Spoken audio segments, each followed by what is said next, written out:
작년에 슈퍼맨으로 새로운 출발, 부활의 신호탄을 쏘았던 DC 유니버스의 두 번째 영화라서 기대를 많이 했는데요. 솔직히 아쉬웠습니다. 영화가 끝나고 왠지 찝찝함이 남는 기분이었다고 할까요? 이게 히어로 무비가 맞나 싶은 생각도 들었고요. 그렇다고 해서 영화가 엉성하지는 않았는데 그렇다고 또 영화가 또렷한 것도 아니었습니다. 영화가 어떤 메시지를 전하고 싶었는지, 그러다 어디에서 미끄러졌는지 자세히 뜯어보겠습니다.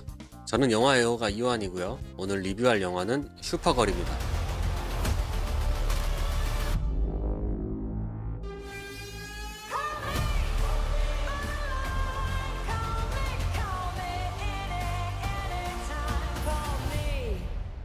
일단 영화에서 카라 조엘과 루시 마리놀이라는 각각의 주인공이 상징하는 바는 무엇인지 살펴보고요. 둘을 통해서 어떤 메시지를 전하고 싶었는지, 그 과정에서 영화가 왜 아쉬웠는지에 대해서 말씀드리겠습니다. 영화의 결말까지 다루기 때문에 스포일러가 포함되어 있습니다. 영화 아직 안 보셨다면 이 점 유의해 주시고요. 구독 아직 안 누르셨으면 구독 눌러주시고 좋아요까지 부탁드리겠습니다.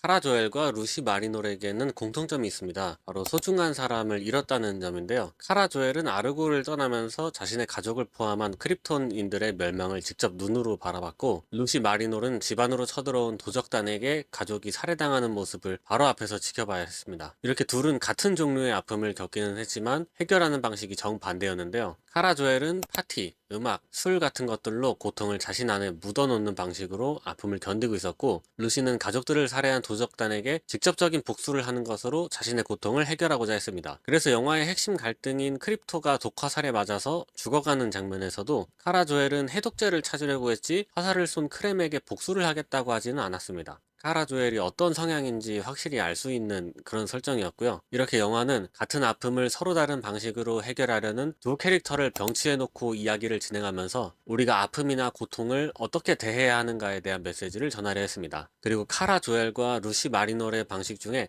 어떤 것이 나은지를 두 캐릭터의 행동을 통해서 보여주려고도 했습니다.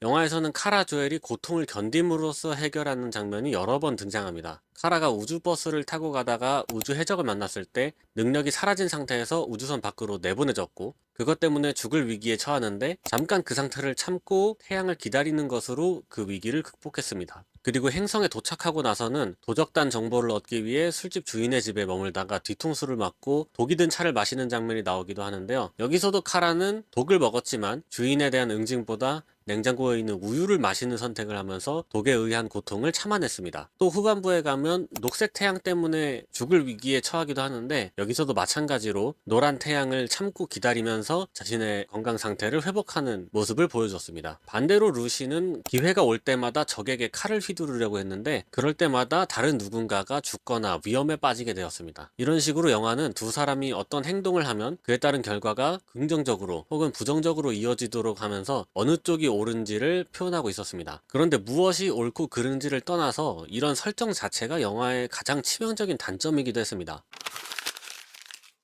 히어로 영화에서 관객이 기대하는 것 중에 하나가 주인공이 어떻게 영웅으로 거듭났는지일 텐데요. 주인공인 카라의 설정이 참고 견디는 것이라서 그런 영웅으로서의 성장 체감이 관객에게 느껴지지가 않았습니다. 성장을 하지 않더라도 어떤 위기를 겪는 상황에서 그것을 통해 무엇을 깨달았고 스스로 어떤 발전이 있었는지를 영화에서 드러내지도 않았기 때문에 관객의 입장에서는 카라 조엘이라는 캐릭터에게 흥미가 떨어질 수밖에 없었습니다. 분명히 카라 조엘이라는 캐릭터는 과거에 상처를 입은 걸로 나오는데, 그 상처를 영화에서 치유하는 방식이 아니라 자기 안에 묻어놓고 살아가는 방식이어서 캐릭터의 성장은 없는 거나 마찬가지였고, 그렇다면 카라 조엘이 왜 히어로인지에 대해서 영화를 통해 알아가야 하는데, 그렇다기엔 카라 조엘이 명확히 히어로라고 정해놓지도 않은 것 같았습니다. 그러다 보니까 영화의 내용이 카라와 루시가 같이 다니면서 루시가 카라에게 복수하게 도와달라고 하면 카라는 복수가 정답은 아니야 라고 반복하는 걸 영화의 러닝타임인 2시간 동안 바라봐야만 했습니다. 카라에게 집중하자니 히어로의 매력이 안 느껴졌고, 옆에 있는 루시에게 집중하자니 하는 거 없이 카라에게 시비 걸고 방해나 해서 짜증이 나고, 영화를 보는 동안 딱히 즐거운 느낌이 들지 않았습니다.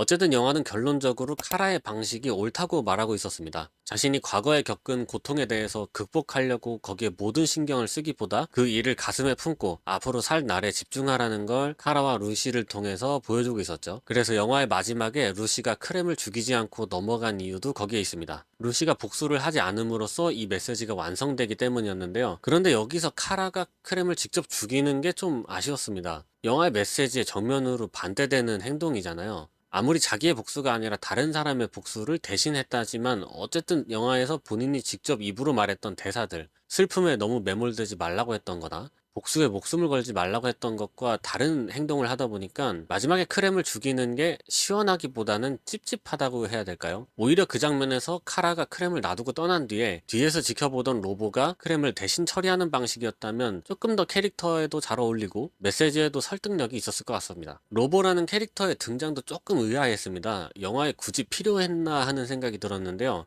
로보의 역할이 극의 분위기를 환기해주는 것 그 이상도 이하도 아니었다고 느껴졌거든요. 처음 등장하고 나서 벌이는 전투부터 감옥에서 나오는 장면, 마지막 전투에 이르기까지 그렇게 주인공들과 잘 어우러지거나 함께 활약을 하는 느낌이 아니었거든요. 물론 마지막 전투에서 위기에 빠진 카라 조엘을 구해주지 않았냐는 질문을 할 수도 있겠는데 그 역할을 루시에게 맡겼으면 조금 더 영화가 풍부하고 재밌지 않았을까요? 아쉬운 점을 얘기한 김에 조금 더 말해보자면 카라의 서사를 풀어내는 방식도 좀 아쉬웠습니다. 영화의 초반에 클락이 영상 메시지로 마음에 맞는 친구를 만들려고 했었는데 결국 마지막에 지구에는 혼자 왔잖아요. 이게 모험을 통해서 루시라는 친구가 생긴 건지 아니면 루시는 루시대로 놔두고 지구에 돌아와서 친구를 만들 건지 조금 불분명해서 아쉬웠습니다. 마지막 클락과 만나는 장면에서 클락이 카라에게 친구를 만들었냐는 질문을 던지고 카라가 거기에 대한 대답을 하는 씬이 들어갔어도 좋았을 것 같습니다. 또 카라가 결국 마지막에 지구를 선택한 이유도 알려주지 않았습니다. 영화에서 카라는 쉴 곳을 찾아서 정처 없이 떠도는 걸로 나오는데 왜 마지막에 굳이 지구를 선택해야만 했는지 영화에 나오지 않았거든요. 물론 이런 것들이 나중에 진행될 시리즈를 위해서 뿌려놓은 떡밥이라는 걸 이해는 하지만 그래도 영화 자체의 완성도를 해치지 않는 선에서 뿌려놓는 게 어땠을까요?